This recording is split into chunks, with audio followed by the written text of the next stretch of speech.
Hey y'all, it's Patty, and a quick note before we jump into this week's episode. I'll admit it, I'm not editing this. So there's going to be some ums, some ahs, some pauses. There's going to possibly be some dog noises. Y'all, just roll with it. It's been a heck of a 2021, and in the effort to get this episode out as soon as possible, we recorded it. We're ripping it, we're throwing it out there, and we're giving it to you hot off the mic. So please forgive me for the lack of editing, but I think you'll enjoy it, especially, obviously, if you are here for the Spider-Man discussion and spoilers and a good old-fashioned fangirl episode, because we absolutely do fangirl a lot about the folks that were in this movie. So come join us and enjoy.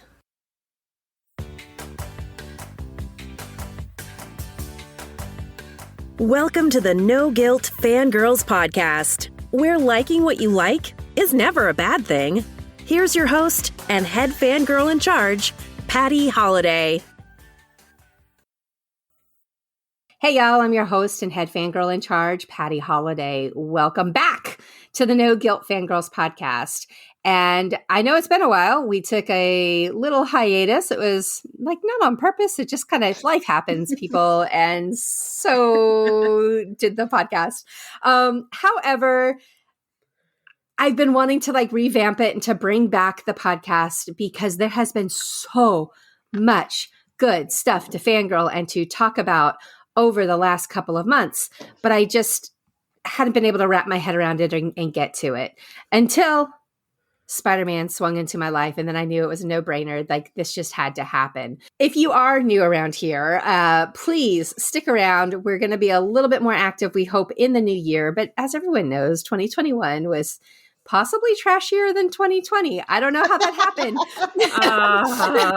Absolute dumpster fire, but here we are. And it's over. Let's go on. I'm not even going to give any hope for 2022, except that maybe, who knows? Anyway, we're going to see. Everybody just walk in quietly. Don't touch anything. Don't touch anything. Don't call it for your year. Everybody be quiet. No promises, but anyway, we're looking forward to 2022 just to see what happens, right? Yes. All right. So we are going to have a huge discussion, and this is going to be completely Easter eggy, spoiler filled. It's going to have all the drama, all the discussion drop down on you guys. And there's probably going to be some squealing, at least on my part, when it comes to talking about anything Tom and Zendaya, because I'm a little obsessed, people. I'm a lot obsessed right now. I was going to say a little, really. Yeah. Are we not telling the truth right now? I am very obsessed. And the other movie that I actually wanted to jump on and do a fangirl podcast about was Tick, Tick, Boom earlier this year. Oh. And I don't know if either one of you have seen it yet, but it's Andrew Garfield. And also he stoked, I hate to say this, guys, but I had no idea he was such a freaking phenomenal actor until I watched this movie. And then all of a sudden I was like, wait, hold up. He was Spider-Man. Did I not see those Spider-Man movies? I never saw the Amazing Spider-Man movies with Andrew Garfield. I never saw them. I know. Wow. Never saw them. Yeah. So I had to correct that, obviously, after I saw Tick, Tick, Boom and fell in love deeply, madly with Andrew Garfield and his just amazing talents, and then swung over and had to watch those other two films, which, again, the whole time I'm watching this, I was like, what was wrong with me? Why didn't I watch this? Why do people say these are terrible movies? I don't think they're terrible movies. I think they're, they're all different in their own way. Correct. Exactly. I completely agree for his with movies. you. It was definitely the script. It was the scripts and the stories at 1,000%. But the acting between him and Emma Stone. Oh, that was so. Oh my God, the chemistry between the two. The chemistry was amazing, right? And so there's so much good. Anyway, we're going to jump more into that here in a little bit. But I just want to give a little background as to where we've been, why we've been gone, why this is bringing us out of semi-hiatus.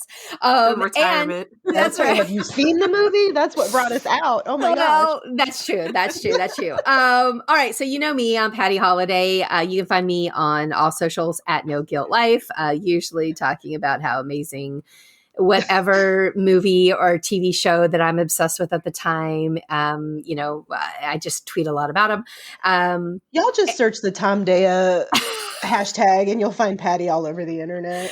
Well, true. Or if you come join the Marvel Moms Facebook group, which you don't have to be a mom, but you do have to love Marvel because we don't do DC there.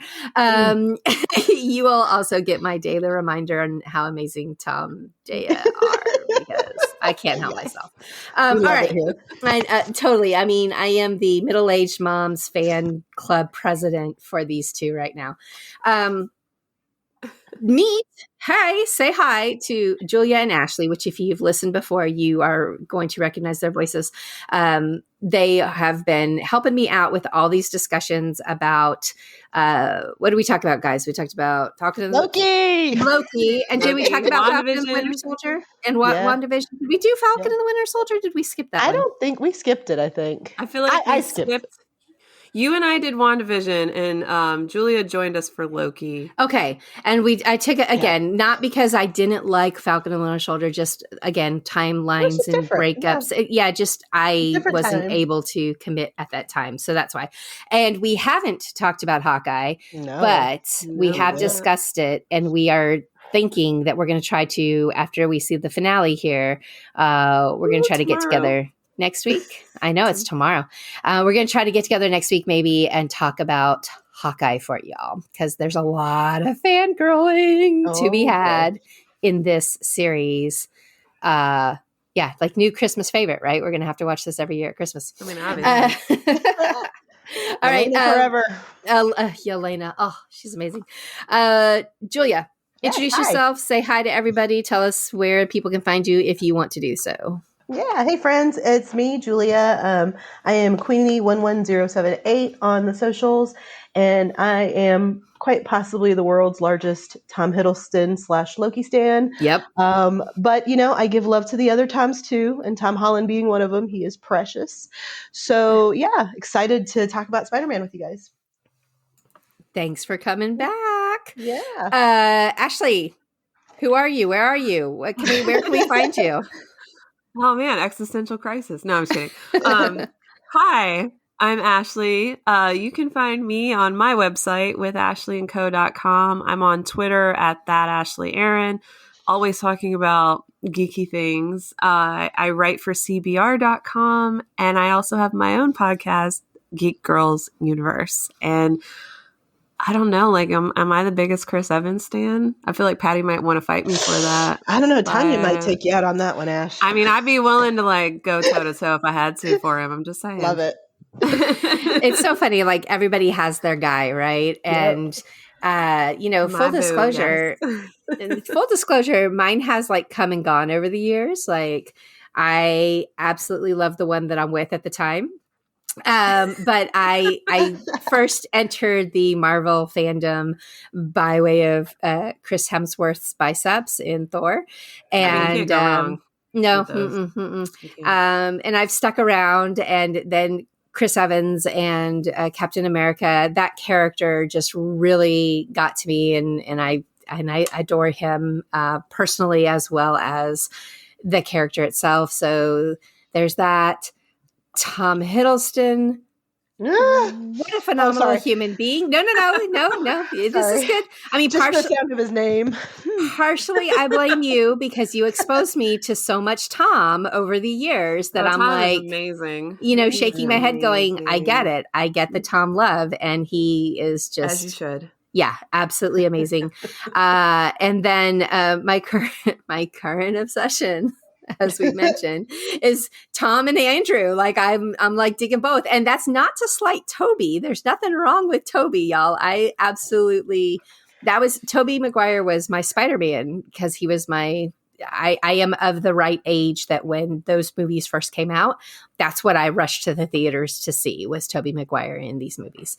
So again, not that I don't love Toby, but there's just something that is catching my attention. All I can think about is that episode of The Office where Toby leaves and Michael starts singing "Goodbye, Toby." Oh, jeez. Poor Toby. Poor But Toby. yeah. Different Toby, but poor Toby. But yeah, no. Love all three versions of the Spider-Man that we have had. And so right now, I would have to say, if I was going to tell anybody again, and anybody that knows me, this is very much me, is I'm a deep ender. I like jump into things and I get totally, completely obsessed with like one thing for a while. Right now, that obsession is absolutely Spider-Man, all things Spider-Man. And that is because of this movie.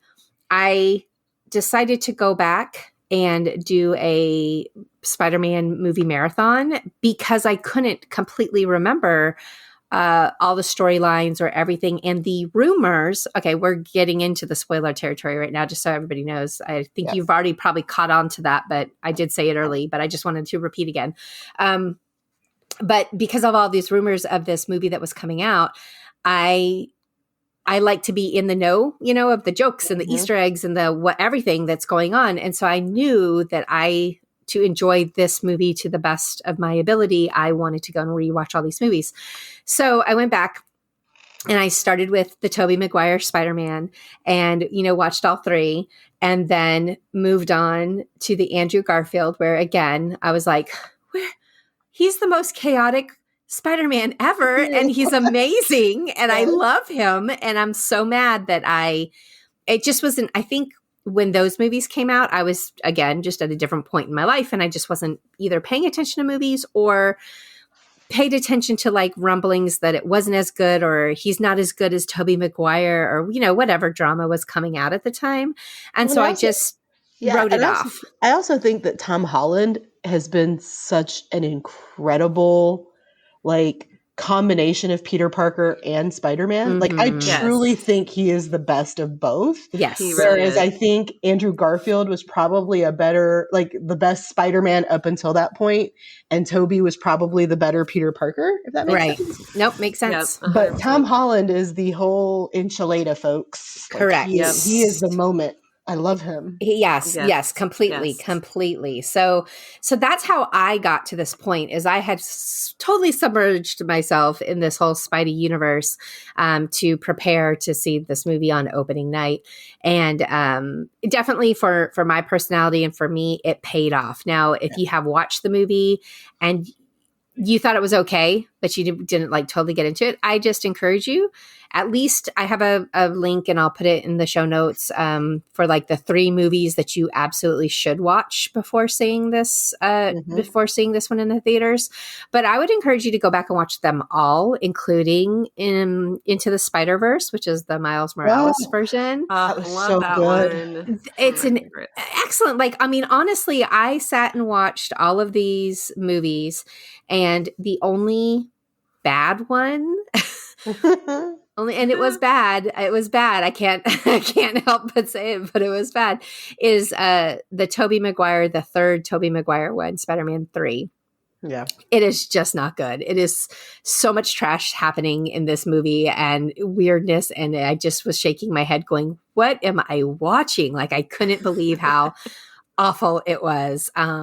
So that being said, you still need to watch it though, because it's got some key points that come up that actually play into and are mentioned that you might miss, or you might not understand the connection, which I think, as Marvel is so good at doing, they found a way to connect all of these Sony movies along with the Venom movies, right? Yes. Yeah. That got wrapped in there and connected. Then, of course, mentioning the Avengers and the official MCU stuff that came into it. They're just so good at interweaving and bringing callbacks and stuff, which Ashely has entire amazing blog posts to discuss all of those things. Yes. We will link those in show notes for you as well. If you I went home and read her recap and Easter eggs as soon as I got home from the theater. Yeah. Just to make sure, because there were certain parts of the movie, we'll get into it in a minute, but there was, in one of the opening scenes, I was like, how did I miss that that's who that was? Right. Right.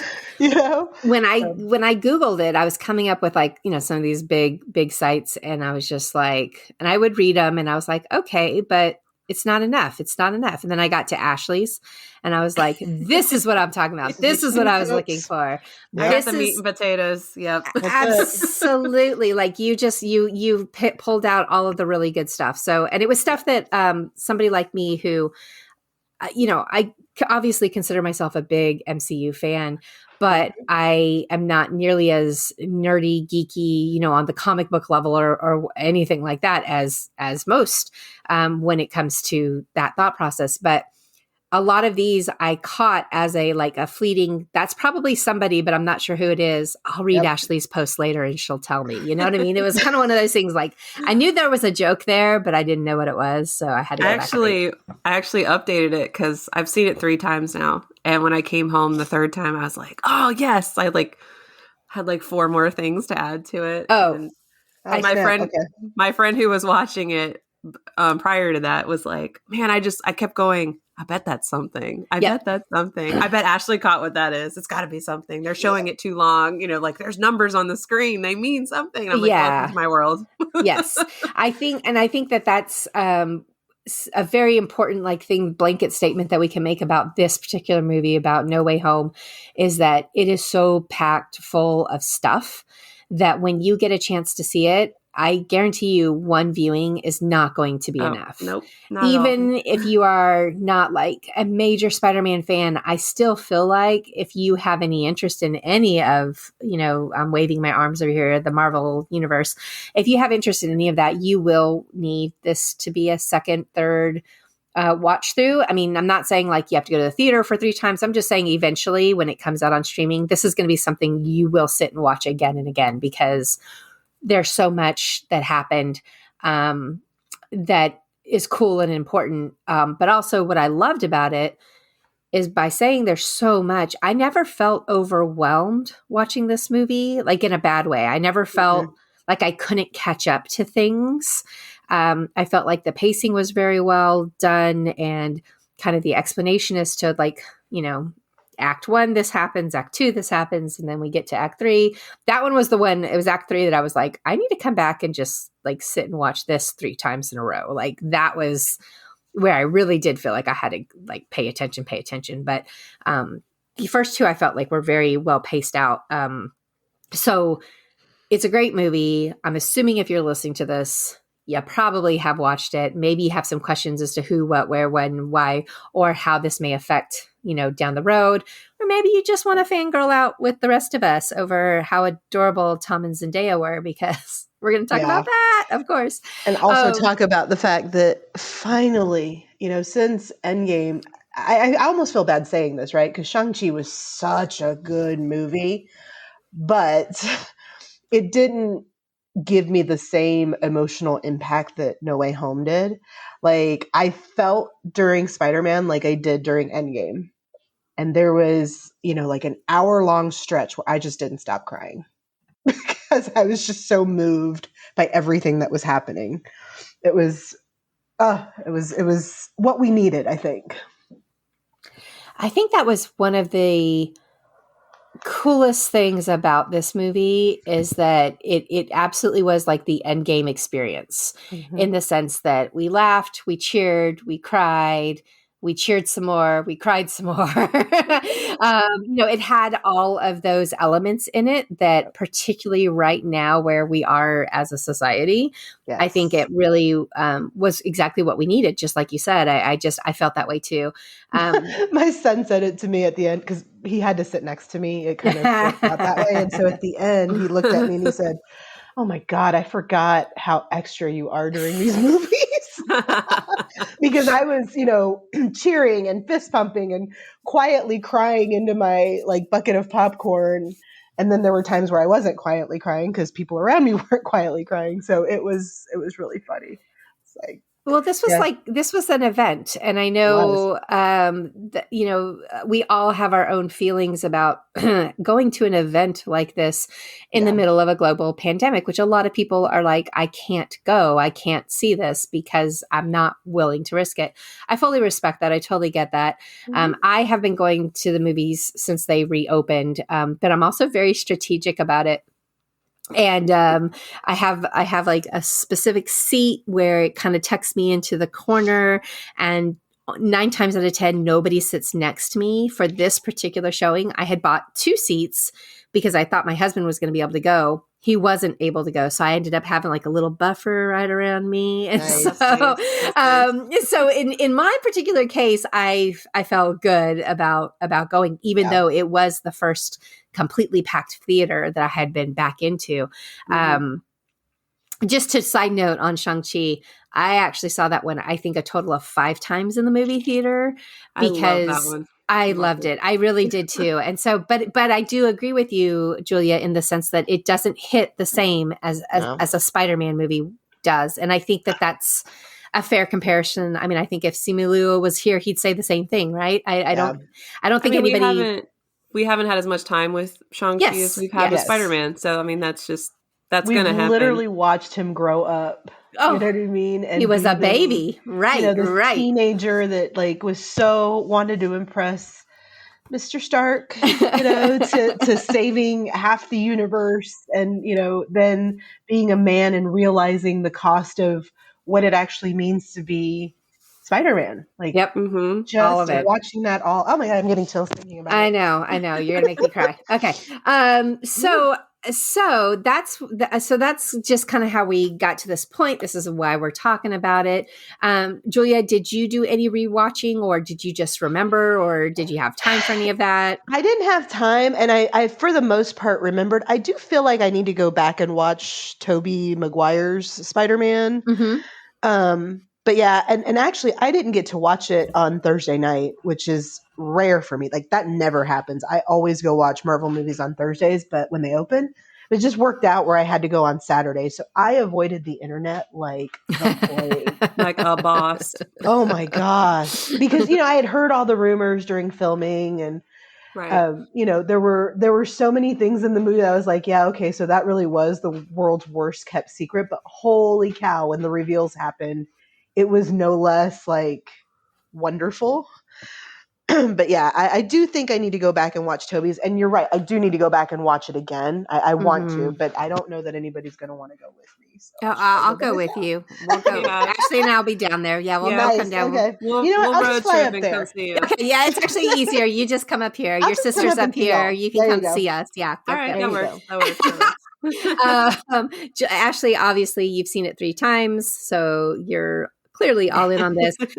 Did you feel like you needed to do a rewatch or a pre-watch before, or were you solid in your Spidey knowledge? So I felt pretty solid in my Spidey knowledge. I did not rewatch. And to be honest, we actually were discussing this yesterday on Twitter, and I like blew a couple people's minds. I'm not a fan of the other Spider-Man movies, like, at all. When the Tobey one came out, I don't know if I was old enough to care, maybe, or So, like I told you after I screened the movie, Spider-Man's not my dude. Like, right. He's never been my favorite hero. He's not my man. So I never rushed out to see anything with Spider-Man, and Tobey Maguire never did it for me. Got it. And Andrew Garfield, when his Spider-Man movies came out, I really had no desire to be like, oh my God, Spider-Man. So Tom Holland is my Spider-Man. Okay. And so I didn't go back and rewatch, but I still felt confident in my knowledge. And yeah, when I watched it Monday night, I watched it as a screener for press.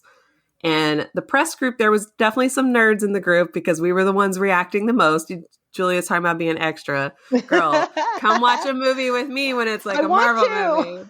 I want to be among my people and not like, getting a elbow jab and an eye roll. No, I'll be jabbing you like, oh my God, did you see that? Like smacking you like, oh my God, freaking out. The second post-credit scene, I yelled out, "Oh shit!" And my kid was like shushing me, and I was like, "Are you not watching what I'm watching?" Right. How do you not react? Oh yeah, I know. With the press screening, it's like very few people got as excited as I did with the post-credit scene because I was like, oh my God, do you realize who that is? I was losing it.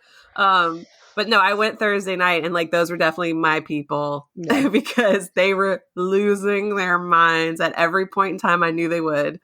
And I was like, yes, these are my people, like completely nerding out. So yeah.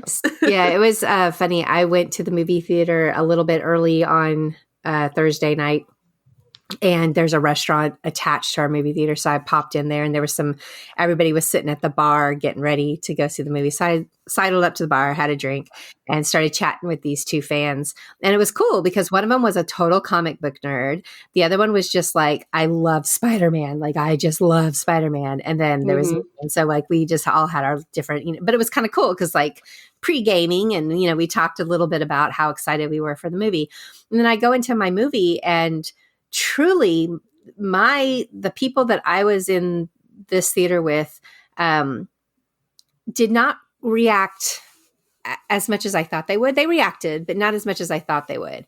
And I was a little disappointed in that because that's part of the whole thing for me as such a big fangirl. I love to be surrounded by people who are on that same level, who want to there's some blog post that's out there right now. Somebody saying, Spider-Man fans, shut up. Like, be quiet. Oh, I saw that. And I'm just like rolling my eyes going, no, you don't get it. Like, we want to watch it like this. Like this is our Super Bowl type thing. Like we want to have that excitement and that, cheering and all of that stuff. And so I love it. Flip side, my husband hates going to movies on opening nights for that very reason. He doesn't want to have other people yelling and cheering. He also doesn't want to be in a packed theater at this point in life. And so that's why I tend to go without him because I'm like, I'm not waiting. You're not going to, you're not going to change my experience. I'm going to go and have this whole. Maybe I should send Nate with Rob to the movies. Seriously. We should make that happen. Yeah. My husband, him and I were talking about that because when we went, so he didn't see it till Saturday with the kids. And people in the theater were cheering a little bit, but it definitely was way more subdued than the Thursday night crowd.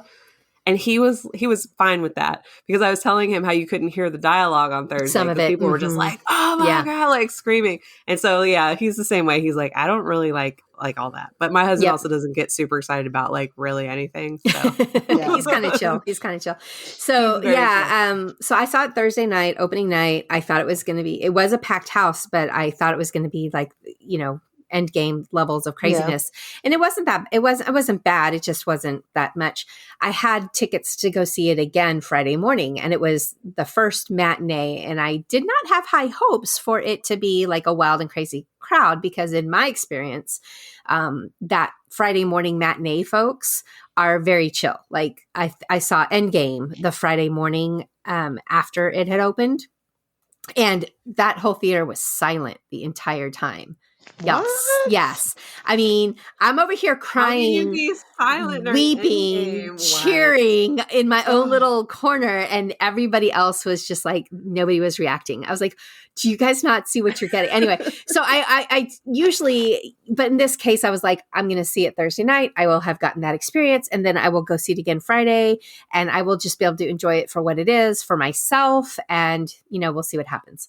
Well, I got to give the tip off. People, called in sick for work or took the day off or whatever the reason was. Yeah. But it was a sold out 11:30 a.m. IMAX experience for Spider-Man No Way Home's completely packed place. And these folks went wild. All the points that you expected and you wanted it to happen, they did. And so the whole time I'm like half crying because I'm like, my people, but then also crying because of what was happening on screen. It was also good, and it was experience. So my point being here is there's no bad way to watch this film. If you are a fan, you're going to love it regardless. If you are waiting for it to come out on on streaming, I totally respect that and get that. Unfortunately, probably by the time you get there, a lot of things are going to be spoiled, but I still think you'll get the impact of it. And depending on how you feel about spoilers, like I have no problem with them. In fact, as I sat at that bar having my margarita, I pulled up the Reddit thread and I read through the spoilers.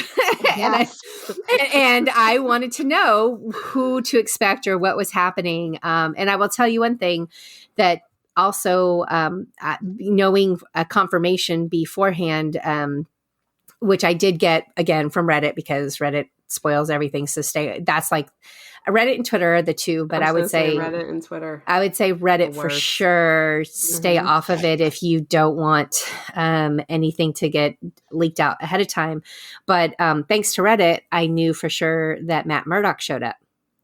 And I never watched the Daredevil series. Okay, that's the moment that I was like, "Who is that guy?" Yes, see, that's that, and that I would have known like that it was Matt Murdock, but I wouldn't have gotten the impact, because I wouldn't have known anything other than like a general idea of who he was. So I have a picture with Charlie Cox, and I did not recognize him. Oh, you are so funny. Kicking myself after the fact, like, what? Wait, what? You are so funny. So yeah, this is where spoilers like increase my appreciation for films. I know I'm weird and this is not the normal for everybody, but for me, I read that I think on Monday or Tuesday, probably Tuesday, and I started watching the Daredevil series on Netflix before I went and saw the movie. So I mean, start watching that. It's so good. It is so good. I think you should. It's going to make a lot of people probably go back and watch it. Not just because of that, but Kingpin from Hawkeye. Yes. Kingpin is also from that show. So, I was going to say, and it's rolling into the next thing. Yes, exactly. Yes. And so, and I learned that by, reading these things. So I was like, okay, so Daredevil, if you haven't started watching that and you are interested again on how things like tie in and whatever, that's a show you're going to want to get on the bus with. 3 seasons, I think, on Netflix. And that was confirmed through Kevin Feige that Daredevil would be in the MCU. I don't think this is the only time we're going to see him. Nope. He has a really strong tie-in to Maya Lopez, who's Echo on the Hawkeye show. I was going to say, don't you think there's a possibility that like tomorrow we could see him? I do. I think so too. Yes. So, Julia, when we get off of this, go queue up Netflix and at least start watching the first episode. She's like, I'm already doing it. Yeah, It's already been Brighton. So anyway, so that was one of the big reveals that was like leaked in advance or guesstimated in advance, but was something that I was prepared for because I watched it. In the nick of time, I slipped it in there, so I knew what it was going on. But yeah, that was very cool. And I love this character again, I'm only like 4 episodes into Daredevil, but what I've seen of him, I'm like, all right, I am down with like what is happening. So I need more Daredevil in my life. So I'm so excited that sounds like it's a potential, and it sounds like that's where we're going. And especially if there's a Kingpin tie-in to Hawkeye, and that's in Daredevil, and then Echo, and see, I didn't know that. So, it's all coming together, people. So hopefully that gives you, if you're looking for your next binge, there you have it. Let's go through the movie and start kind of with a little recap, and then we can like throw in what we liked and what we didn't like. This is probably gonna be a really long episode, so I hope you guys are all hanging in there with us. Let's go ahead and get that started. Ashely, I'm gonna, as always, toss it over to you, and then Julia and I will give our color commentary. All right. Gosh, this is a long one. Okay, so No Way Home begins at the end of Far From Home. So you get that audio of Mysterio going, "Oh, he's attacking me on the bridge." You hear Peter, that edited audio that made it sound like Peter was ordering a drone strike. Let's just say this about Mysterio: he is the pettiest mofo in the MCU. Oh, he's trash.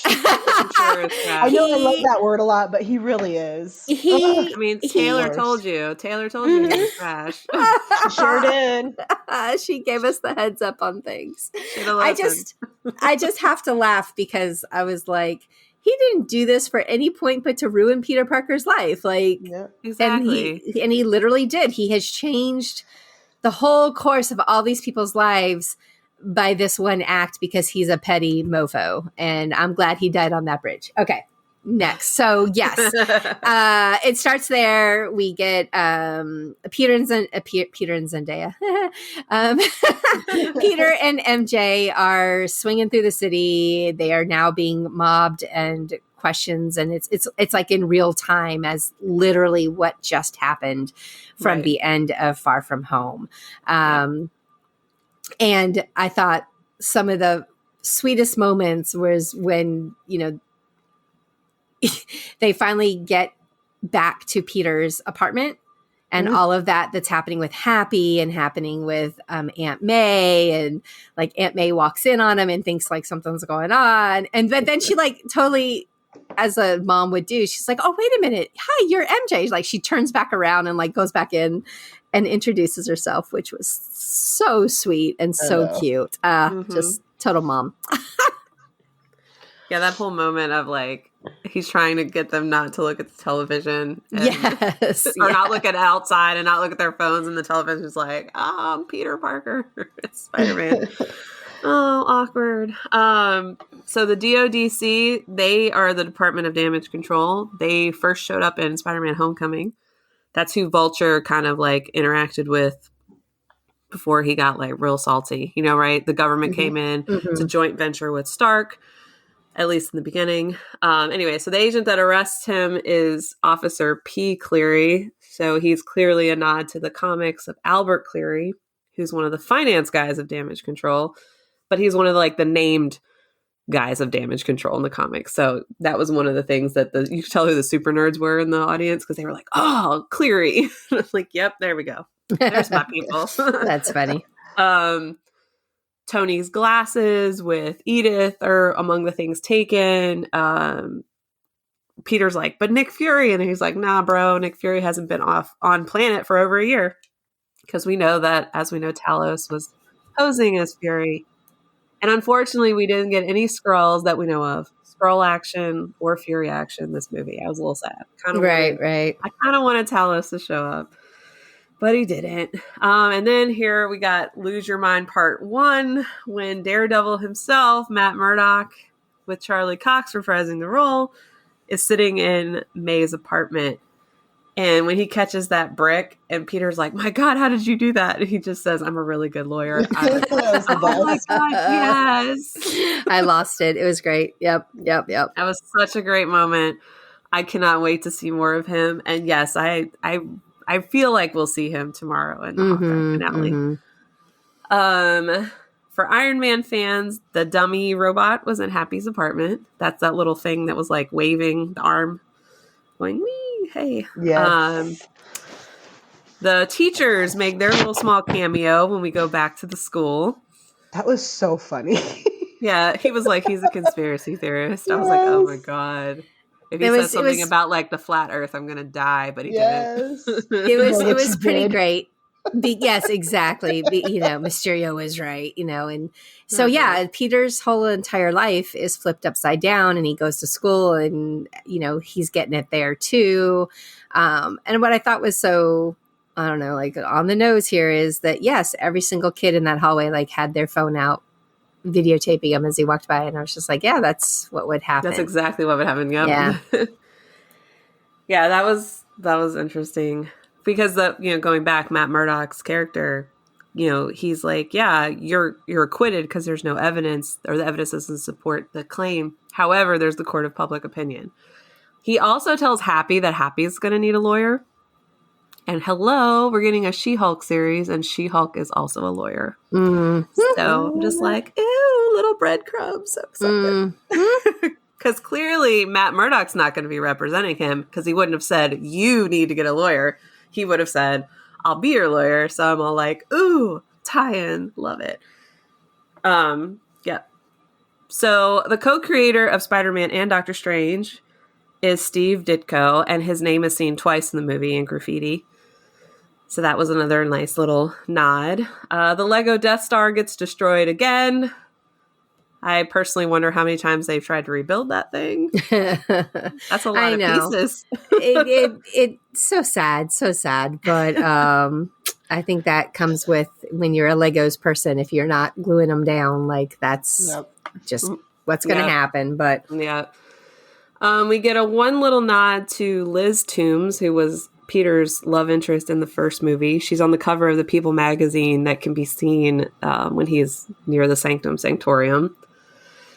Wong is now the Sorcerer Supreme, which according to Strange only happened because of a technicality.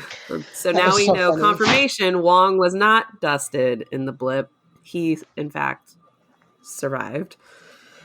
And I like how they... Can we go back to that though? Because doesn't he come out like in the endgame scene, the big fight scene? Where did he come from? Like I assumed that he had been dusted because he showed up with everybody else. Well, I think the conversation that he and Strange have, because Strange is like, is this everybody? And Wong's like, oh, you wanted more? Because, like, I think Wong went around to the other sorcerers that were left or whoever came back and was like, all right, we got to open all these portals and send all these people through. So I think it's just basically like a giant text chain, like, hey, we all got to get to Wakanda for this, fight. So get to work. I like that, and I also like Wong. Obviously, more breadcrumbs. He was in Shang-Chi, and now we know a little bit more as to like why he was there and not Doctor Strange was there. It's not like he was the errand boy. Right. He was so Shang-Chi sang karaoke with the Sorcerer Supreme. Let's just put that out there. That's something like you can be pretty proud of. That's I think that's kind of a big deal. BFD right there. Also, I just love the fact, and I know Twitter was going crazy yesterday about Wong. They were like, if it ain't got to do with me, I'm out. It was a person. It's Wong. And I was like, for real though, he'll forever be like, oh no, see, some stuff's about to go down. I'm out. I'm gonna head out. Yeah, exactly. That that gif of like you throw up the peace sign and you slowly fade, disappear. That's Wong. Like smart man. He for sure. I'm dead. He cracks me up. So Strange uses a spell of forgetfulness, and Peter's like, oh, but can you like not do this? And can you do that? And, like a kid, like he's messing up this spell that's being cast. Well, and let's talk about like why he's doing that. I loved that, this was his motivation as he is watching his entire life is falling apart. He's lost MIT. He has, he feels like he's ruined it for MJ and for Ned. And he's just like, I've got to do something to fix this. And as a kid, he thinks in a very kid-like manner, well, who can fix this? Well, Dr. Strange can fix this. Like, I know Dr. Strange, so I'll go and ask him. And I loved how, I know a guy. And so I love how he gets there and he tells him, and Strange, kind of like goes, oh yeah, actually there is something we could do. And so that was a great little thing. But the main thing to note was that nobody would remember Peter Parker at all. Yeah. And as this is started up and starts going, Peter's starting to catch on like, wait a minute, that's not good because, my girlfriend and my best friend and my aunt and Happy and all these people who are very important in his life, he didn't want them to forget him, which I think is also very, very reasonable. And so I totally understand why he would do that. So this whole thing gets messed up. And how does Doctor Strange not go over that with him to be like, listen, bro, well, here's what's going to go down. Have you ever had surgery before? Like, here's a legit question. Have you ever had surgery before? Yes. Okay. Surgeons are just like, this is what I'm going to do, and I'm going to do it. Like, they don't go over any details or touchy-feelies or anything, They're just, so that's a very Doctor Strange from a doctor surgery kind of perspective, in my opinion. That his personality would have just been like, yeah, I can fix it. Let's go do it. And literally that's what they did. And that's, at least in my experience with surgeons, that's how they responded and how they acted was, here's a problem. I can fix it. let's go. And Yeah. there was no in between. There was no discussion. There was no patting on the hand, So I do like that it kind of explained better than the trailer why he would do this spell, because the trailer made it look like he did the spell, Wong told him no, and he did it anyway. But the movie had, like, the dialogue made sense. And I was like, okay. When he's like, oh, do you remember this party? No, that's why. That's why. Now I'm all like, it's like Budapest. I'm like, I want to know what happened at the party. Yeah. Well, so does Wong, because Wong's like, I don't remember. I wonder if there was some definitely karaoke. You sang karaoke with Shang-Chi. That's what happened. All right, so the spell happens, doesn't happen. There's a pause on it. So the spell happens-ish. It starts to break apart the multiverse. So we see that purple that's from Loki. So see, there's a nice tie-in. Yes. It's been well established, like with the quantum realm. And Loki, that purple is going to be our multiverse color. And in the purple, you can see lizards form.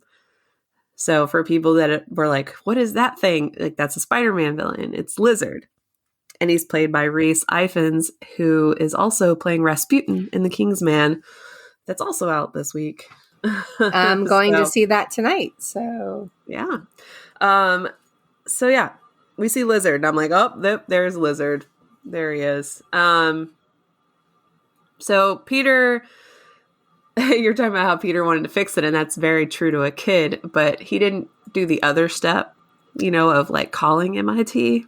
And Doctor Strange was like, really? Really? You didn't think to call them and ask them? He's like, well, I got the letter. I thought that was final.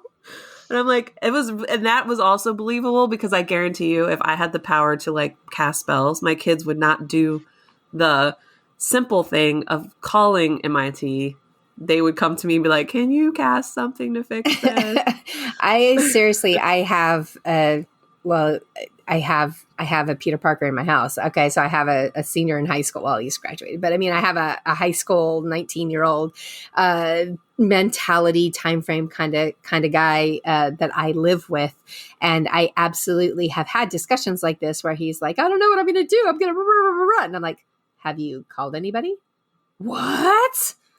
You can do that? Yeah. Yes.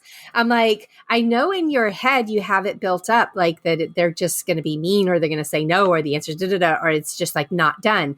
But I guarantee you, like, the power of communication is amazing. And what sorcery is that? Exactly. It is sorcery. It's just a different brand of sorcery. It's a mom brand of sorcery. So, yes, please, Peter, go talk to someone and try to see what you can make happen. It was brilliant. It was good. But it was also like, they were so good about how you were talking about, Ashely, how Tom Holland is your Peter Parker. And Julia, how you mentioned how Peter Parker's, or how Tom is just so good at being both. Mm-hmm. And I think that what they did with MCU Spider-Man is absolutely just, they combined everything. They got the right casting, but then also the right writing for this character. He is a dumb kid. He is a teenager. He does want to impress people on one hand, but has all of these great abilities and recognizes like doing good for good people. I mean, he was such a zoomer in this that I was just like, oh, look at this sweet little baby Gen Z. Like, I love him so much. It was great. It was just absolutely fantastic from all of those perspectives, which I think is why, at least from my point of view as a mom who's kind of living with that kind of kid, that age range, I could really connect to it. And I loved how they treated this particular character through the path of what he went through with this movie. It was just so well done. All of it was so well done. So, all of it. Yeah. So then this turns him, Peter goes off to find somebody at MIT that he can talk to, which he has a way to get there. He gets there and he starts that, which again was very Spider-Man, very Peter Parker, very funny moments where he's like knocking on the window on a parked car on a freeway to have this discussion with the MIT lady. And he's like, don't let MIT be dumb. And she says, MIT's dumb. He's like, no, I mean like dumb as I'm dumb for not letting them help me dumb if I was doing. And I think she goes, you didn't rehearse that, did you? Not at all. Not at all. Oh my gosh. Yeah. So on the bridge, he's on the bridge. He's trying to talk to the MIT admission lady because that's where Flash told him she would be. There's a Stan Lee tribute on the cab directly behind her car is 12/28. That's Stan Lee's birthday, December 28th. Then he gets his little Spidey sense or his Peter tingle, whichever one you want to call it. They call it the tingle. Is your Peter tingling? Okay, I was dead in that. And also on the license plate on her car, it's a reference to the very first debut in the comics of Doc Ock, who is the first villain we see appear in the film. And so, yes, Doc Ock, Dr. Otto Octavius, appears on the bridge. He wants to know what Peter did with his machine. That machine is a fusion reactor from Spider-Man 2. And that quote, the power of the sun in the palm of my hand, that's also from the movie, because that's what he's trying to do. He mentions he should have killed Peter's girlfriend when he had the chance. He is not talking about our MJ. He is talking about Mary Jane in Spider-Man 2, because he kidnapped her but didn't kill her. Doc Ock takes some of Peter's nanotech, but, this is how devices work nowadays. Peter just paired it to his suit, and it was like, oh, look, it's like an Apple Watch, and I'm controlling it from my phone, and it's great. And Doc Ock's like, what is happening? He basically puts child restraints on Doc Ock's arms, which is hilarious, his tentacles. That was so cute how Peter was like, he was like, hey, you're not in control anymore, okay? Such a teenager thing to do, to be like, to just mess with him. It was so funny. Yeah. So, and then Green Goblin appears very briefly. Doc is surprised to see him because they are from the same universe, and in their universe, Green Goblin is already dead. And then Doctor Strange has now captured Lizard and Doc Ock. He tells Peter, hey, look, now we're pulling in beings from other universes who know that Peter Parker is Spider-Man. So Peter's like, okay, I get it. I screwed up, but like, I need some help. So Ned and MJ come to help. Ned is literally all of us if we got to walk into the Sanctum Sanctorum. He's having like a whole nerd moment, as we would, right? Oh my God, we're in here. And Doctor Strange is like, oh God, I cannot believe you're in here. And I love it because like at one point, MJ like kind of gives this little like, listen, Peter, next time, ask us. Let's talk about this before you make any big decisions. Blah, blah, blah, blah, blah, blah, blah. Got it? And he's like, yeah, I got it. And then he turns to Ned. He's like, Ned, how about you? And Ned's like, oh, I'm good. Whatever. Yeah, it's fine. Ned's just like, dude, we're friends. It's cool. Like, shit happens, let's just move on. Do you see where we are? Look at what we're doing, like totally. Yeah. Jacob really is a phenomenal Ned and was so much fun in this movie. Oh my God. I totally related to Ned going, I don't really care what you're talking about. I'm in the Undercroft of the Sanctum Sanctorum, and this is so cool. Look at a crossbow. I'm holding a crossbow, So they have to Scooby-Doo this-ish. And basically what that means, because so many people were like, what is he even talking about in the trailer?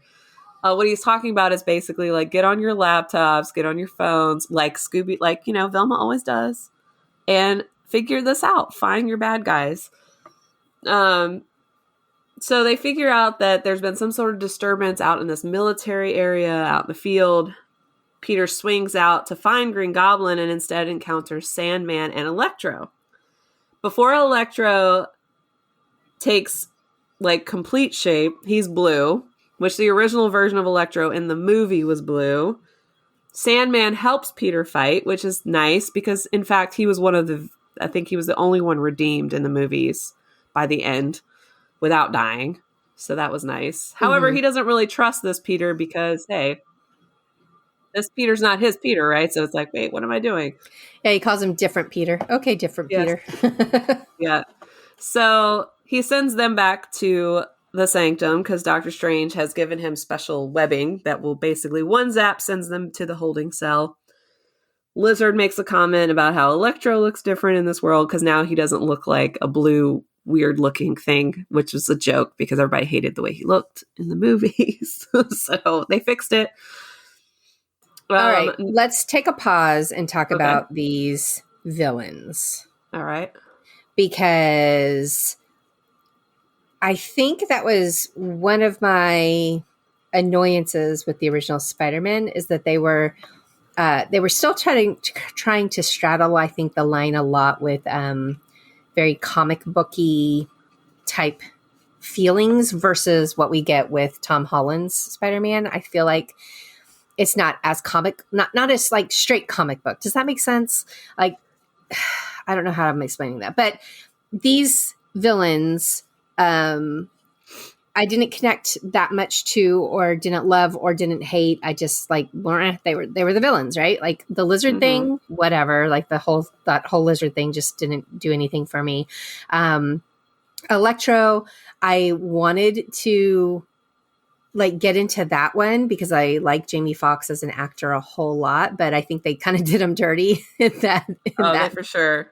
It was awful. It was terrible. It was terrible. It was terrible. So at the very least, I think he can be happy that they gave that he got a redo because they did him right in this one. He was hilarious, but also creepy as a villain in this movie. You know, he basically was like, all right, I'm on board. But if it goes sideways, I'm going to fry you, and I think he would have, without question. Yeah. So, this is an interesting thing is that we get all the villains together, minus Green Goblin. He hasn't shown up just yet.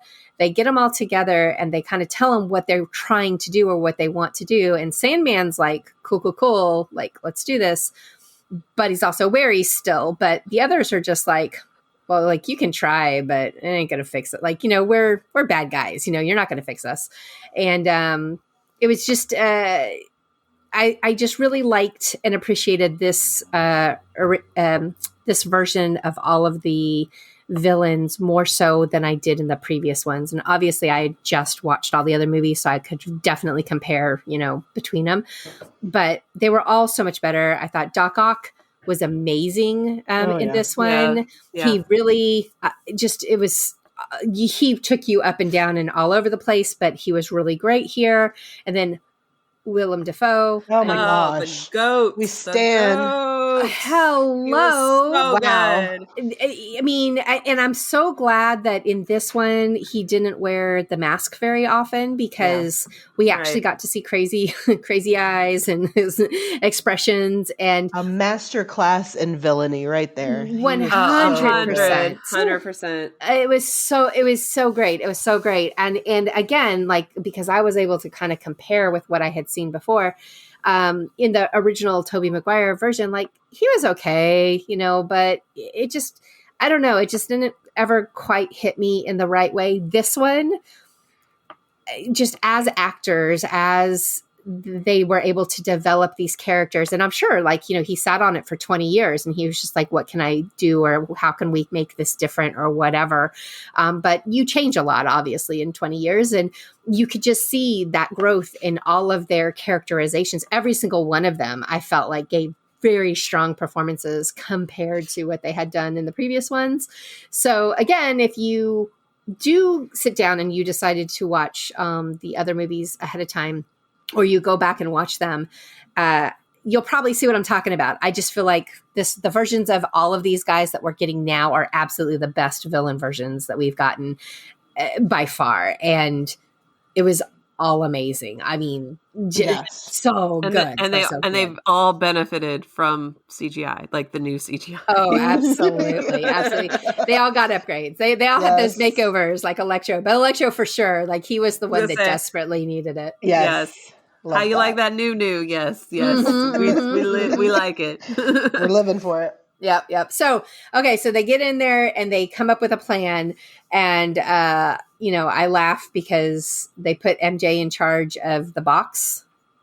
Yes. And this box contains the spell, and basically the answer is if anything goes sideways, she's going to push the button and send you all back to where you came from, where some of you are going to die when you go back.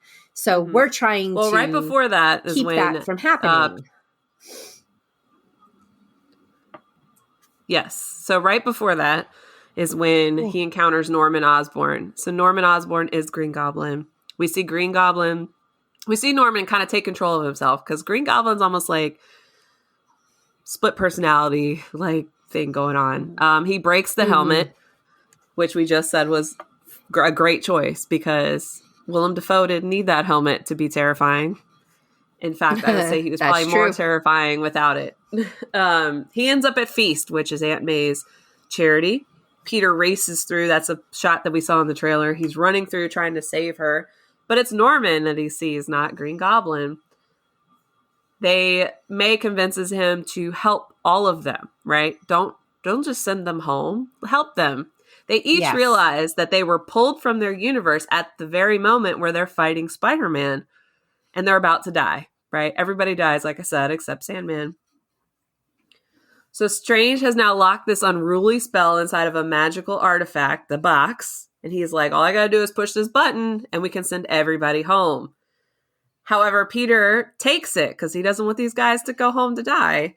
He takes the box from Strange. He runs outside. Strange pushes Peter's astral form out of his physical form. Yet Peter is somehow still able to move. I think that's got something to do with some Spidey sense right there. And we get our first little Spider-Man into the Spider-Verse visual, the little lines going around Peter's human-looking, his astral form. Looks like the Spider-Verse when the Spidey sense is going off. So the Cloak of Levitation goes after Peter and it even gets on top of him. Kind of like in What If. However, this time it's not trying to help him, it's trying to stop him. Strange breaks into us. Okay. Hold on. You've mentioned What If, and here's my bad. My first What If. my bad MCU confession. Oh, no. Don't tell me. I watched 3 episodes, and that was it. It just wasn't my jam, and I kept thinking at some point that I would ask Ashely how necessary. So this is the question. Do you need to watch What If? Do you think we need to watch What If to see what is coming further down the line for the MCU? Or was it I was thinking it was like standalone stories because the last one I watched was like the zombies. And I was like, how is that going to like factor into the rest of the movies? It's not, right? So we can like just assume that this is all standalone type things. However, when I asked you about like bad Doctor Strange, you called him something. What'd you call him? Dark Doctor Strange or? It's Strange Supreme. Strange Supreme. Okay. You called him something. And I was just like, oh, what's that? It must be from evil Doctor Strange, essentially. And yes, so What If is very, you have got to watch What If before Multiverse of Madness. Okay. I'm with you though, Patty. I watched them all and I was kind of like, okay. That was something. Yeah, I just I couldn't carve out the time, and which is rare because I always do for these kinds of shows, but I just couldn't get into the What If. So good to know. Anybody listening, it's important, is what Ashley's saying. So it's a good time investment, which I'm glad that I put the investment in. Okay, all right. So we can go back. Okay, so go on, continue. Okay. So yes, in What If episode 5, since Patty hasn't watched it. It's right. I don't mind I don't mind Spider spoilers, so it's fine. Yeah. So the Cloak of Levitation actually helps Peter out in that episode. So that same visual happens here, except like I said, the cloak is not out to help him, but to stop him because he's taken the box. Strange creates a mirror dimension, which we all know from the first Doctor Strange movie, to deal with Peter and not cause damage to the world around them. However, Peter figures out this is just a big math problem and it's an Archimedes spiral. He traps Strange in the mirror dimension, takes his sling ring, and bounces out. The other visual to Spider-Verse happens in this with the train battle, which, if you remember Spider-Verse, I believe the final battle, they're on that train. There's like a train floating around the air. So we get the same thing here. There's a shot of the new and improved Statue of Liberty holding Captain America's shield, which I love. That made me giggle. I love it. I love Cap. So I'm like, woo, Cap. That was the total, I understood that reference because that's a callback, which we just saw from Hawkeye. Exactly. When Yelena's having her macaroni and cheese and she's like, I want to see the new and improved Statue of Liberty. And now we know what she meant. Yep. Because, we didn't know what she meant at that point. I was just like, okay, Statue of Liberty got updates, whatever. Well, this is the updates that they got was. So that's the first nod to Hawkeye directly. I say it's the second because there's a Rogers the Musical, two different Rogers the Musical ads, and when MJ and Peter are first swinging past the people in the very beginning. So this is the second one, and then the third one comes at the end. Norman says, "I'm something of a scientist myself," which is again another line from a previous film. At Happy's, there is an arc reactor, of course there is, inside Stark cases, which houses a fabricator that can make anything. So Peter's going to use this fabricator to help fix the villains. First, he fixes Doc Ock. He replaces the chip in the back of his neck.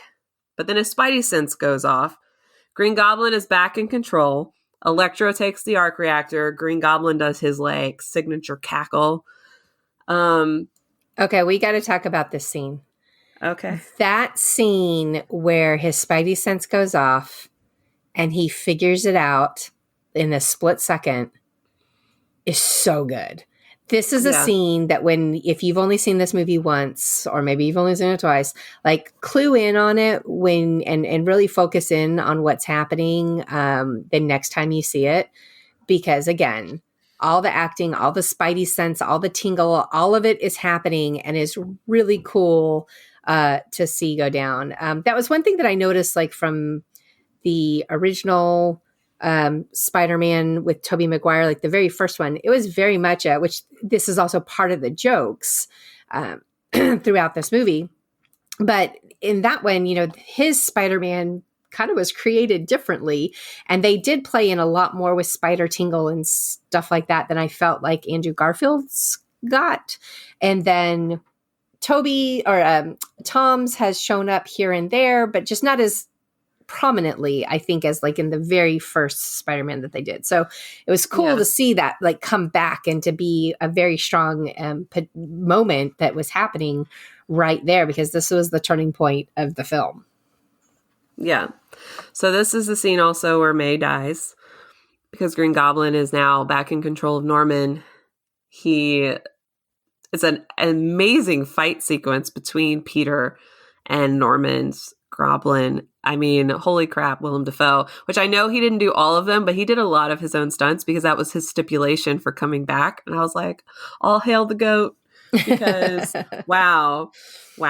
Yeah, there was a lot of wildness going on there. There was also a lot of heartbreaking moments and times, and this was again one of those times where we can focus in and really just see and say, which I think is every time I say these kinds of things, I know it sounds so stupid, but holy cow, Tom Holland is a really good actor, y'all. We're not giving him enough credit, and I don't think he's. I think. What he's been in and what he's done thus far has all been very, very good and very solid. What he's doing as Peter Parker / Spider-Man is truly really amazing. And it kind of drives me crazy that they don't give awards, for these comic book characters. But if anybody is anybody, I feel like he's right up there with Robert Downey Jr. being Iron Man and with Chris Evans being Captain America. He is Spider-Man. He is all of it. He's all encompassing of it. But these moments, these scenes where he is fighting with Goblin and he is concerned about May and just guts you. It just absolutely guts you. God, yes. And rips you inside out and over, and it's beautiful and sad and horrible and really just the man just did a heck of a job in these scenes. He killed it. I was a mess. Actually, I think I was more of a mess when MJ and Ned find him on the roof and they just hug him and he just breaks down while they're trying to hold him together with their arms. Absolutely. And I was crushed. Yep. So yeah, I couldn't let that one go by without talking just about how masterful this kid is and how, I'm not kidding, guys. It may not be for Spider-Man, but someday we are going to have Tom Holland get up there and give some acceptance speeches because he's going to deserve it. And he is, you know, what, the 30 under 30 to watch for or whatever. But I mean, he's a really fabulous, fantastic actor. And I just don't think he gets the credit just yet for it, but it's coming. And if this film, I hope it's the turning point. I hope people are recognizing and cluing in on it. And, you know, I know he's made some comments about he doesn't want to be Spider-Man for forever. And as much as we want him to be Spider-Man for forever, I fully respect, like, at some point that could be what, you know, people just assume that that's all he is. And I just am here to say that is not all Tom Holland he's is. got range. Yes. I've watched him in other things that were far more emotional and gave him the room to use his range. And oh my God, he's killed it. He's so talented. Really, really talented. But so that was the gut wrenching moment, the death that everybody talked about. We didn't know who it was going to be, and there you have it. He's now officially like orphaned twice over. Anywho, yeah. Okay, so May says the line, "With great power, there must also come great responsibility." Which, of course, people who have seen the other Spider-Man movies, I think even if you haven't seen Spider-Man movies, you know the quote, you know the variation of the quote, "With great power comes great responsibility." But what she says is actually what Uncle Ben says in the comics, so it's the full line for those who want to be extra nerdy. Me, I'm extra nerdy. Ned and MJ are at his Lola's house, and they're sad. I mean, they're sad for their friend. MJ's like, "I'm pushing this button. I'm sending everybody home. I don't care." And Ned's like, "I wish we could just see him." And he's like gesturing with his hands, and he's wearing Strange's sling ring, and it begins to open like a portal. It's like little sparks are happening, like a sparkler. MJ's like, "Ooh, like do that again." You know, try to find Peter. And he does find Peter. However, it's not his Peter. It's my Peter. And he comes in. It's funny because as soon as he came into focus and people saw the suit, it was like lost their minds because they knew it was him. And he takes off the mask and he's like, "Well, who are you guys?" And he, you know, MJ throws bread at him, and he's like, "Why are you throwing bread at me?" And she goes, "Do you have the tingle?" He's like, "Yeah, but not for bread." Not for bread. So then he crawled around the ceiling. He took care of some cobwebs, as one should do if they're already up there. This was just such a great introduction to him and his personality as Peter Parker, as Spider-Man, and obviously a little bit older and wiser, right? You know, because you got to remember that this version of Peter Parker has seen some has had some stuff go down already with the loss of Gwen, and he's been dealing with that over unspecified / period of time. So you could see a difference in this Peter Parker versus, you know, Tom Holland's Peter Parker, and the kids, you know, dealing with, you know, reacting with him. But oh my gosh, I loved it so much. It made me so happy to watch him truly just, again, talk about great acting. Andrew Garfield. Please go see Tick, Tick, Boom. First of all, it's on Netflix. You don't even have to go anywhere. Like go watch it on Netflix. If you have any interest in musical theater whatsoever, if you've ever seen Rent, this is the story of Jonathan Larson, and he plays Jonathan Larson, and it's fabulous and fantastic. And if you have a musical theater nerdiness at heart, even if you're not like super nerd, like I am not a super musical theater nerd, but I love the musicals very, very much so. I bawled through this entire movie at the beauty of it all. It was just so amazing. And it's Andrew Garfield. So when he came through and he rips the mask off and he has all of this going on, it was so fun to see him as Spider-Man again, because, or, you know, as Peter, you know, and talking back and forth and just having the quips and whatever, because I felt like he was having fun with it. I felt like, I don't know, maybe the pressure was off, like, when you are Spider-Man and the whole movie is riding on you, it's one thing. But in this case, I thought both he and Tobey Maguire were able to just be more comfortable in their roles. Yeah. So the next one through the portal, because Ned tries again, it's Tobey Maguire, and he's dressed as Peter Parker. He's not in a Spidey suit. He's definitely looking older. They didn't de-age him. But he realizes who MJ and Ned are. So he's clearly been watching like the television or reading the tabloids or whatever. And he's like, I just feel like your friend needs my help. Andrew says, our help. Well, that was after they like shot webs at each other. To which again, Lola was like, clean up your mess. I'm going to bed. Which I love that whole bit with the grandmother. She was great. I loved her. I was like, it was cute. I need more of her. That was a wholesome moment. Excuse me. So they both want to help Peter, but they have no idea where he is. Toby mentions that he used to go to the Chrysler building to think. Andrew says the Empire State Building because it has a better view. They know what it's like to lose someone. Toby lost Uncle Ben. Andrew lost Gwen. And Ned, they do find Peter. He's on top of the Midtown building, the school building. And that's when he learns about the other Spider-Men Peter Parkers that are now in his world. Toby tells Ned about his best friend trying to kill him. That's referring to Harry Osborn, which is Goblin's son in Spider-Man 3. And I cracked up when Ned like tearfully like walked over to Peter. It's like, I promise I'm not going to become a supervillain and try to kill you. And he's all like crying and Peter's like, okay. Yeah, Peter's just like looking at him like, okay.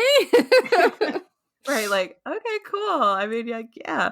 The infamous Spider-Man pointing meme, it happens in the lab scene when Ned goes, Peter, and they're like, which Peter? This Peter? What? So that made everybody happy because everybody wanted it. There it was. So they get into the lab at the high school and they're like trying to figure out how they can fix all of these villains. And so they each have their assignments and they're each over there working on them. And Toby's Peter is like, I'm going to work on Norman Osborn because I've been thinking about this for a really long time. And Andrew's Peter's like, oh, I already cured the lizard once. I can do it again. Like, it's easy. He's like, no, really, it's easy.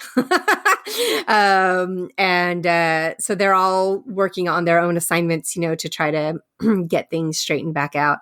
And so there was a lot of back and forth that also happened between all the Spider-Man in the next couple of scenes where they're just you get a little bit more fan service and a little bit more discussion as to, what's happening. At one point, Tom and Zendaya get together and they're talking, and the other two Peters kind of take note of what's going on.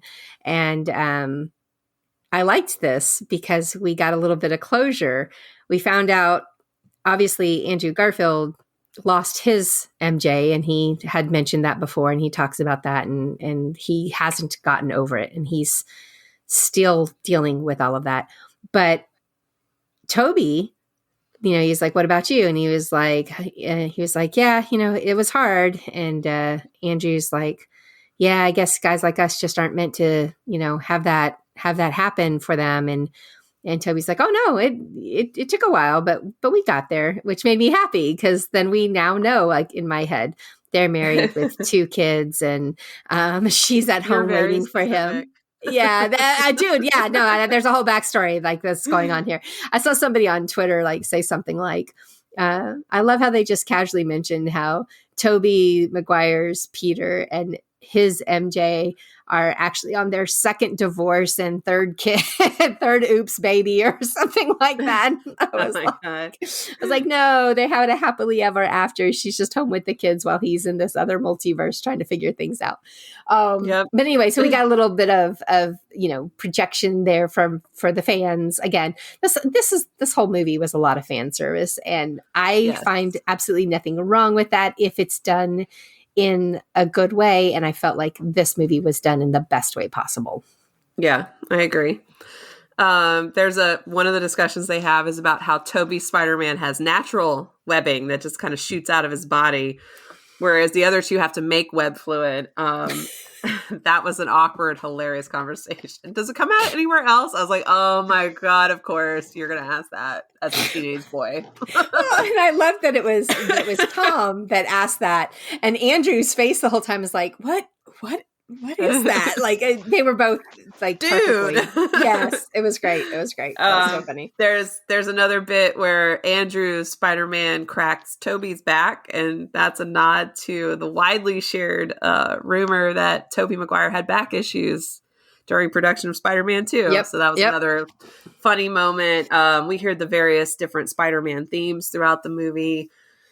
So Peter calls in, now they got to round up these villains, right? They got to get them to come to them so they can cure them. And they have this plan to bring them out to the Statue of Liberty. So they're out of the city. So Peter calls into J. Jonah Jameson's show.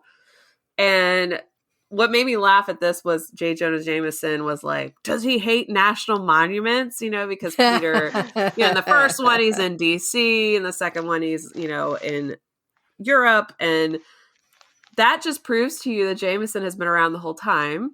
Yep. And not just in Far From Home. So, little nugget there. As the Peters wait for this fight on the Statue of Liberty, they're talking about what's the worst, like Tom Holland's Peter. He's like, what's the craziest bad guy you've ever faced? And they're like, well, you kind of are dealing with him. Toby mentions fighting Venom, an alien covered in black goo. Andrew just talks about the Russian guy in a rhino suit.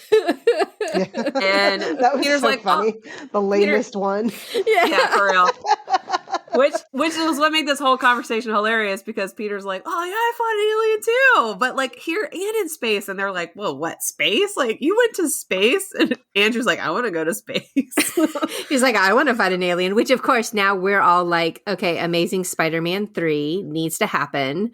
And obviously it needs to be Andrew fighting an alien, which everyone's like, Venom. And personally, I'm like, I could see I don't know if they'll come out with a whole nother Spider-Man movie, because that might blow people's minds. Like it may not make any sense to do that. But couldn't you see this Spider-Man somehow getting pulled into, I don't know, Venom Secret 3? War? Well, I was thinking Secret War. Like he could fight aliens through that too, right? Maybe. I don't know. I think Venom 3 might be a good spot for him. But something like that. So we'll have to keep an eye out for that. But yes, there's all kinds of discussion now. Apparently Sony is interested. Garfield is interested in doing another Spider-Man movie, which truly surprised me. I didn't expect him to want to go back, but I'm thrilled as a fan to see that he's as much as a fan as we are, and that he's like, oh yeah, I'll totally do it. Yeah, let's go. So, we have that hope for us. Maybe something like that'll be happening. Yeah. So there's that. And Andrew's just like, man, like, I suck. And he's like going on this like self-deprecating thing. Toby calls him amazing, which again, Andrew's Spider-Man films were the Amazing Spider-Man. That was funny. And then I also, the best hype man. He was the best hype man. Toby really was. Well, Toby's like, he's like dad now. He's like 50, right? Yeah. And he's, and so, he's hyping up these other kids. I love it. Yeah. I also laughed when he's like, they're all like, we don't know how to fight in a team. And he's like, well, I don't want to brag, but I will. I'm part of the Avengers. And they're like, the Avengers? What's that? They're like, that's so cool. You're in a band? Are you in a band? That whole sequence. Are you in a band? That's so cool. He's like, no, they're the Earth's mightiest. Never mind. Just like trust your Peter Tingle. They all swing out and land with their signature, like swinging and landing poses. Again, lose your mind in the theater because that was an awesome shot. Electro, when he is literally powering up, for comic fans, that's more of his comic book suit with the like, I don't know, jagged edges around his face, and just in general, he looks like his comic book self. So yay, he was fixed. There's a comment Electro makes that he thinks Peter would have been black. There has to be a black Spider-Man somewhere. Yes, Miles Morales, we love you. I love this too, because I thought it was actually a fairly like understandable explanation. He's like, well, you were a kid from the Queens and you're always helping poor people, so I just assumed you'd be black. And Garfield was like, oh, I'm sorry, man. Like, I'm sorry to disappoint you, man. Who was waiting for Spider-Ham to hop out at that moment? I was totally waiting for Spider-Ham to jump out. Oh my God. I love Spider-Ham. He's hilarious. I'm here too. I'm so mad he didn't show up. I'm here for the animal supremacy in the MCU.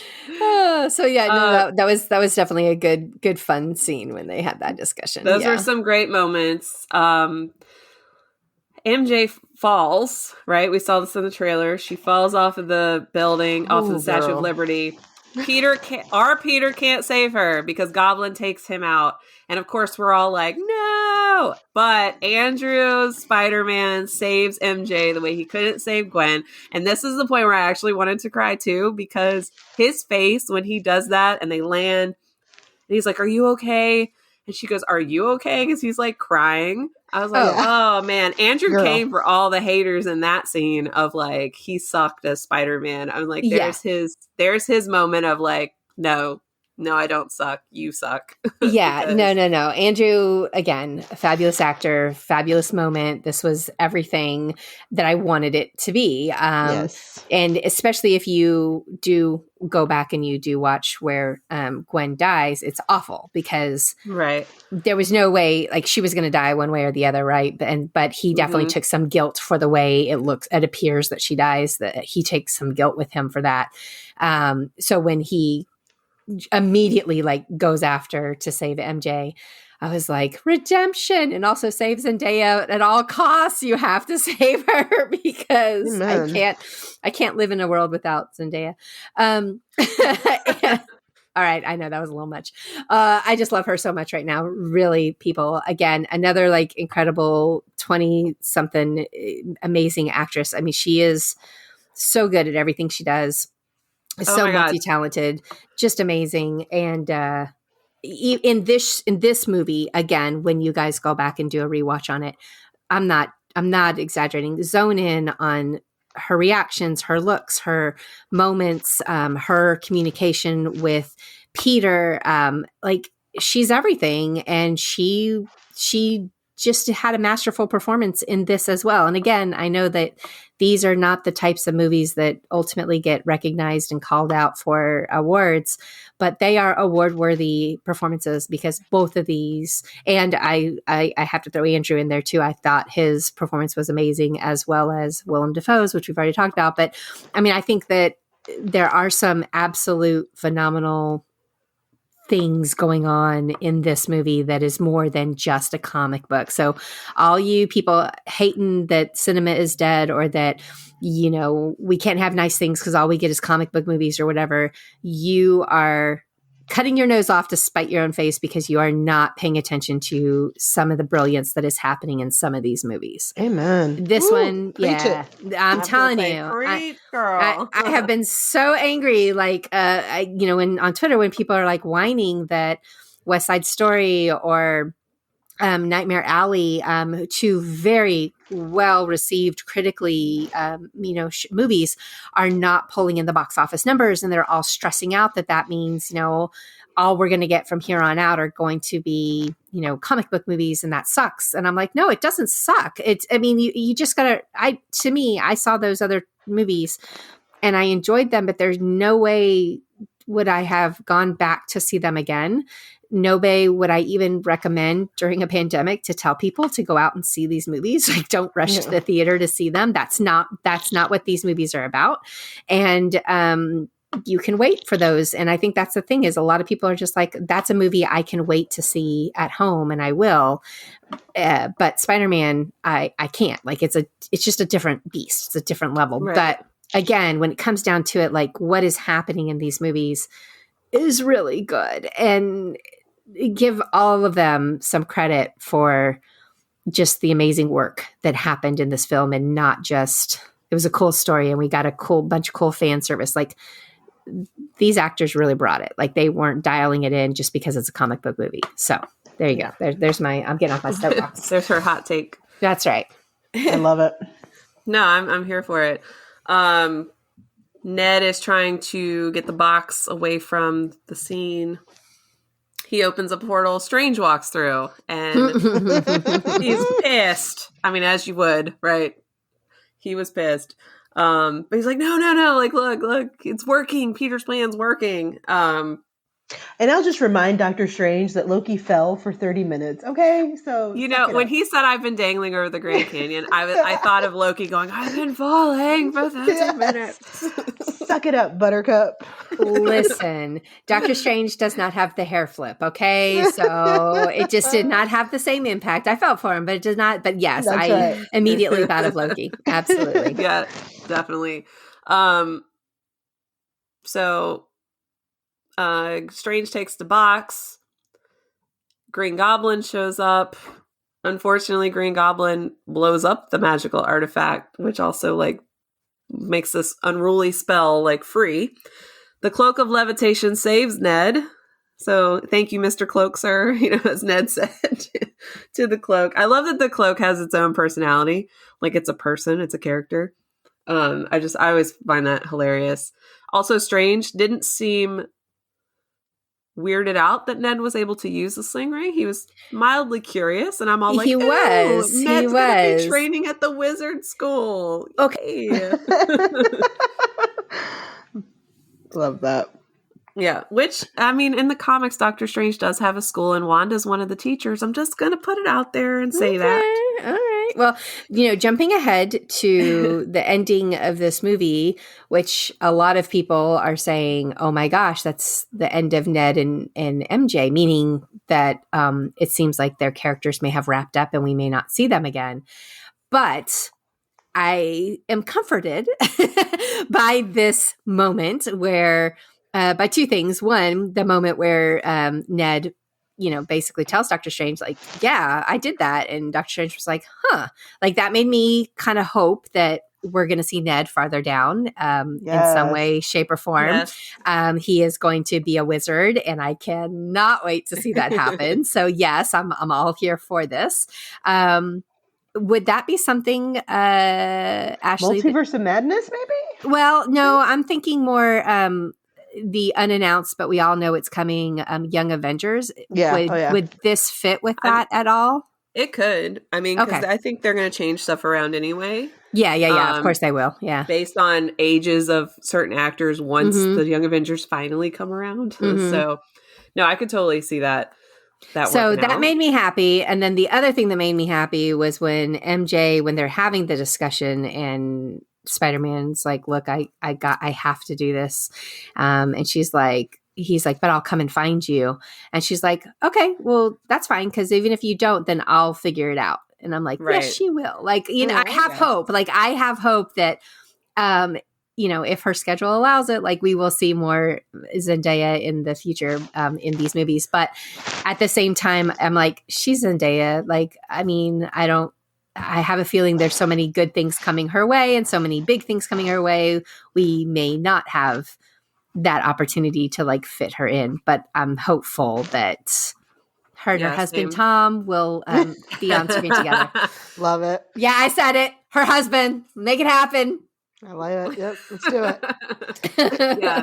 I'm here for wedding looks from Zendaya and Tom. Oh my gosh, could you imagine? I can't even imagine. Breaking the internet. The looks that those two would serve would just break the internet, like multiverse of everything. Anywho, okay, so sorry, I jumped ahead, but those were just thoughts that I didn't want to forget, and I wanted to spit them out before I forgot. So, So we are back to Ned, Doctor Strange, and so now Doctor Strange is there and he's here to help. Yep, and Goblin blows up the box and it releases the spell. So now we've got rips in the multiverse everywhere, right? You see the blue, the purple crackles all across the sky. You can see there's figures trying to get through. A few of them look more defined than others. And one is Rhino. Another looks like Scorpion. And then there's another one that looks like Kraven.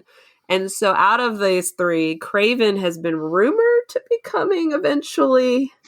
So maybe that's why they threw him in there. Obviously, there was a Rhino in Garfield Spider-Man's verse, but he was a terrible Rhino. My husband was like, it was the biggest letdown. It was so dumb. And so this Rhino looked more like a real Rhino, like an actual like rhinoceros anamorphic kind of dude. And not just not Paul Giamatti in a rhino suit. In a rhino suit. Some Russian in a rhino suit. Yep. So there's that. And there's Peter's hero moment of realizing he can't keep doing what he's been doing. He needs to make the grown-up decision. He tells Strange to cast the spell. By casting the spell, everyone will forget he is Spider-Man. Forget he's Peter Parker. They don't forget Spider-Man. They just forget Peter Parker. So it's like Peter Parker never existed. It forces everyone to go back to their universe. And right before that, Goblin is saved by Toby, which was his redemption moment, right? Because he's the one that killed Goblin to begin with. Goblin stabs him, but he does survive. There's that whole like dialogue where Andrew's like, "You're in a lot of pain, aren't you?" But it's all right. I've been stabbed before. So everybody goes back to their universe, and everybody forgets that Spider-Man and Peter Parker are the same person.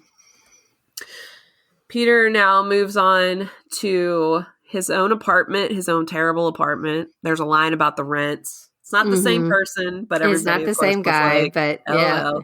yeah. He has a GED test book, which like made me sad because we all know Peter's super smart, but clearly everyone's forgotten him, so he's not going to MIT. Well, and I had to laugh about this. I'm like, first of all, yes, I know why you put it in the movie, because we needed to see and we needed to get that point across that his life is, completely and totally changed. But does Peter Parker really need to study for the GED? That kid could have passed the test when he was like 7 years old, right? Like, come on, man. He's a genius. But anyway, cute. Yeah. Got the point across. That's just, I know that's what they needed to do. So, yeah. So he's, putting stuff out around his apartment. He's got the Emperor Palpatine's Lego figurine from the Death Star. He's got, the coffee cup from where he went to see MJ at her coffee donut place. And yeah, he goes out. He's listening to the police scanner on his phone. He swings out and he goes by Rockefeller Center. We're at the tree, which we are going to see this week in Hawkeye, right? We've been seeing the major battles happening this week in Hawkeye, and the tree will be there. And he's also wearing his classic Spider-Man blue and red suit. Like, this is your comic accurate. He made it himself. There's no Stark tech, none of that. It's just his suit. And we see him swinging along. And a lot of these moves are coming out of the PlayStation game, because Tom teased that ahead of this movie that he loved the game so much he wanted to work in some of the action. So that's where you're getting it, is right here at the end.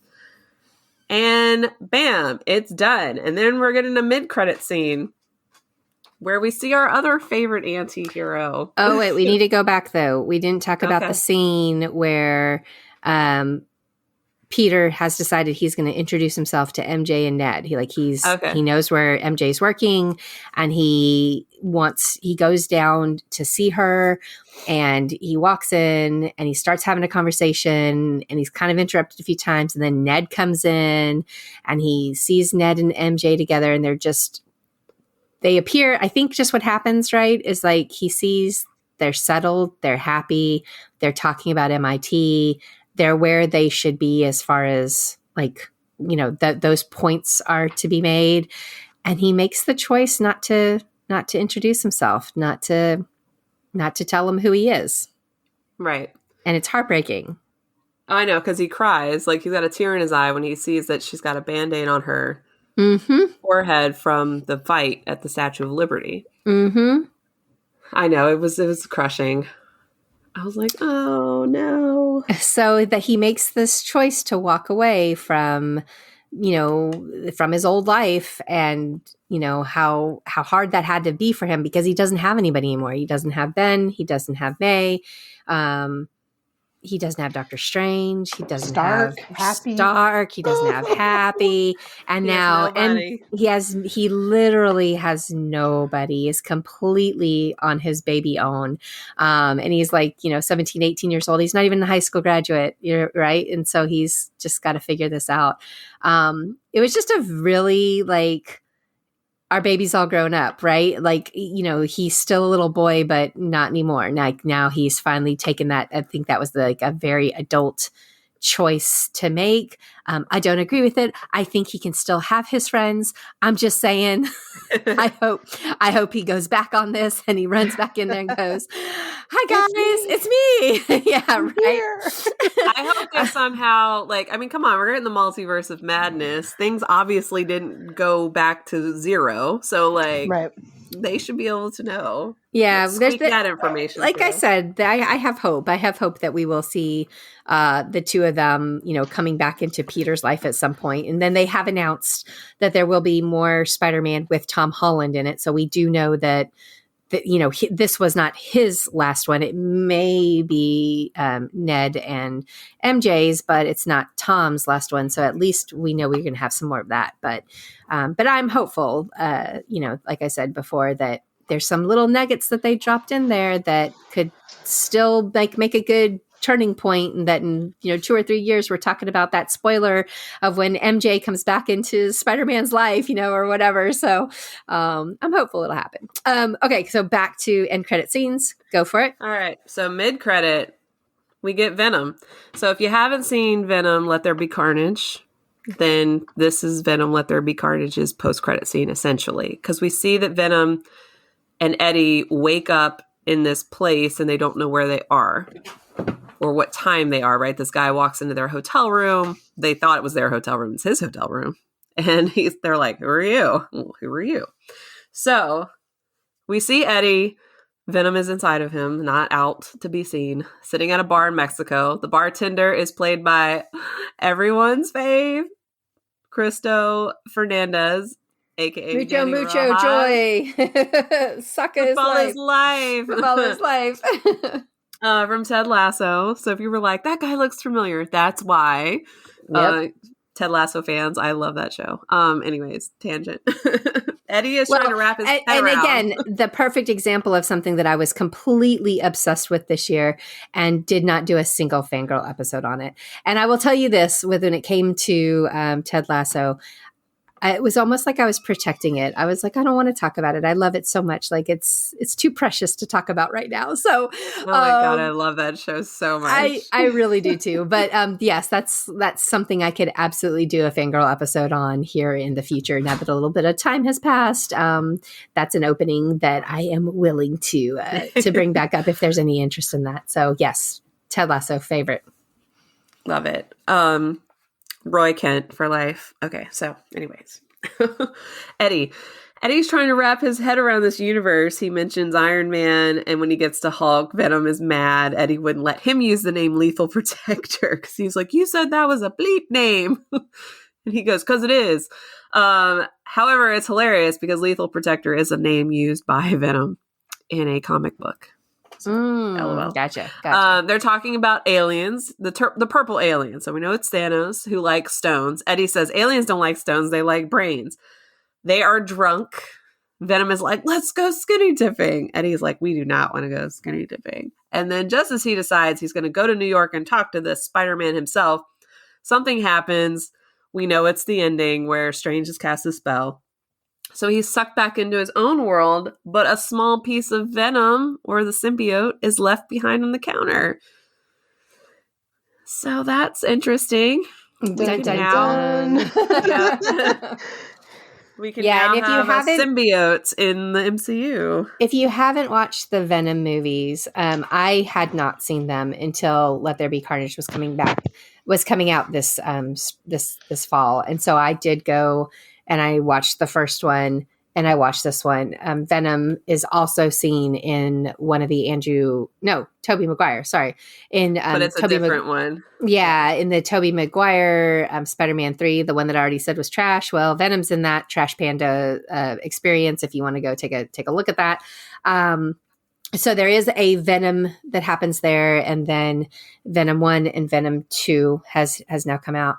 Venom 1 is like, it is what it is. Venom 2, I thought was a lot more enjoyable, was a lot better.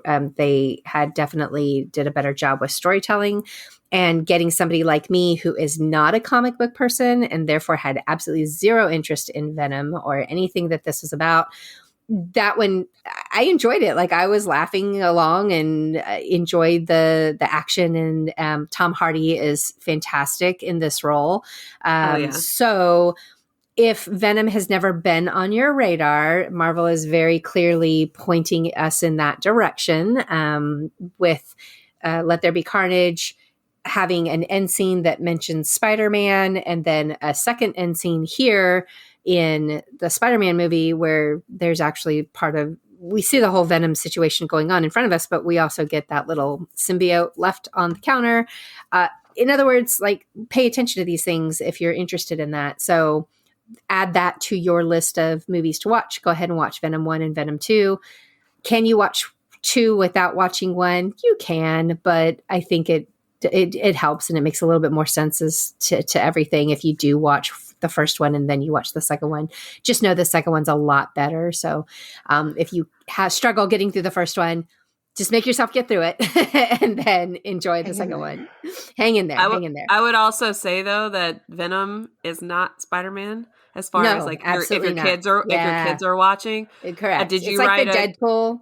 Yes, Yeah. I did. I have a is Venom Carnage 2 okay for kids? Yeah, because post out there. Yeah. I was watching Carnage and I was like, holy no. No, it's got some dark stuff in it. So I'm glad you wrote that. You should definitely link that as well in the show notes. I will. Just for everybody that's looking. Yeah. I was like, I'm sure she did, because that's not a kid movie. Yeah. So maybe adults want to watch it and then explain it to kids as to who Venom is, for these next movies and these next shows. But yeah, it's definitely a connection. There's definitely something going on there. So put that on your radar if you haven't. Daredevil, Venom, She-Hulk coming out, Echo we've mentioned, Hawkeye. We're going to wrap that up tomorrow for the first. They've only announced one season, but there's absolutely zero way it's going to just be one season, because A, it's too good, and B, we are right there as far as this would have to be like a 3-hour long finale, and it's not. It's only like 15 minutes. Yeah, there's no way. So they've got to bring it back. Just so like we know, that major prediction here is that we're getting a season 2 of Hawkeye. So, be aware of that. All right. Real quick, what happens in the final end credit scene? Okay, so the final post-credit scene is actually the trailer for Doctor Strange in the Multiverse of Madness. It begins with the dialogue from No Way Home, where Wong and Strange are talking about the spell and how they shouldn't do it. It's actually the dialogue that we heard in the trailer and not actually in the movie, where Wong's like, you shouldn't do the spell, and Strange does it anyway. And he never meant for any of this to happen. So he goes to visit Wanda and everybody cheers. She thinks he's there to talk about Westview. He's like, no, I'm not here to talk about that, but let's talk about the multiverse. What do you know about it? Because I kind of need your help. And everybody's like, yes. We see the big screen debut of America Chavez, who is the teenage girl wearing the jean jacket with a star on it. Wanda's shown wearing her Scarlet Witch outfit. Yes. Baron Mordo has returned. He is a bad guy, as we know from the end of the first Doctor Strange. However, he's accusing Strange of being the biggest threat in the universe. Strange is shown fighting Shuma-Gorath. This is the same creature he takes on in Marvel's What If Episode 4, Patty. What If Episode 4. Okay. Also from What If, we see Dark Doctor Strange, a.k.a. Strange Supreme, a.k.a. Evil Doctor Strange, on the big screen. That's where I yelled, oh shit, y'all. My mind. Yep. All right. So there you go. What If. Add that to your Marvel watching to the list I just gave you. Add What If, because there's a lot going. Like I said, like we said in the very beginning of this countdown here, like there's a lot going on in this movie, and it continued all the way to the very, very end. So you guys got some homework. Yep. There's your homework. Watch What If. All of you. All right. Well, thank you so much, ladies, for coming on and discussing and fangirling as always with me. You're always so appreciated. And, we'll try to find some time to get a Hawkeye discussion going sometime next week. And we'll throw that out there in the new year. And, if you want to share this with your friends, if you want to talk about fangirling, if you want to come and join us, please do so. You can find us talking about all things Marvel in the Marvel Moms Facebook group. Come hang out with us, because as you know, it is no fun to fangirl Tom and Zendaya and Andrew and all things Spider-Man alone. Bye, y'all. Bye. Bye.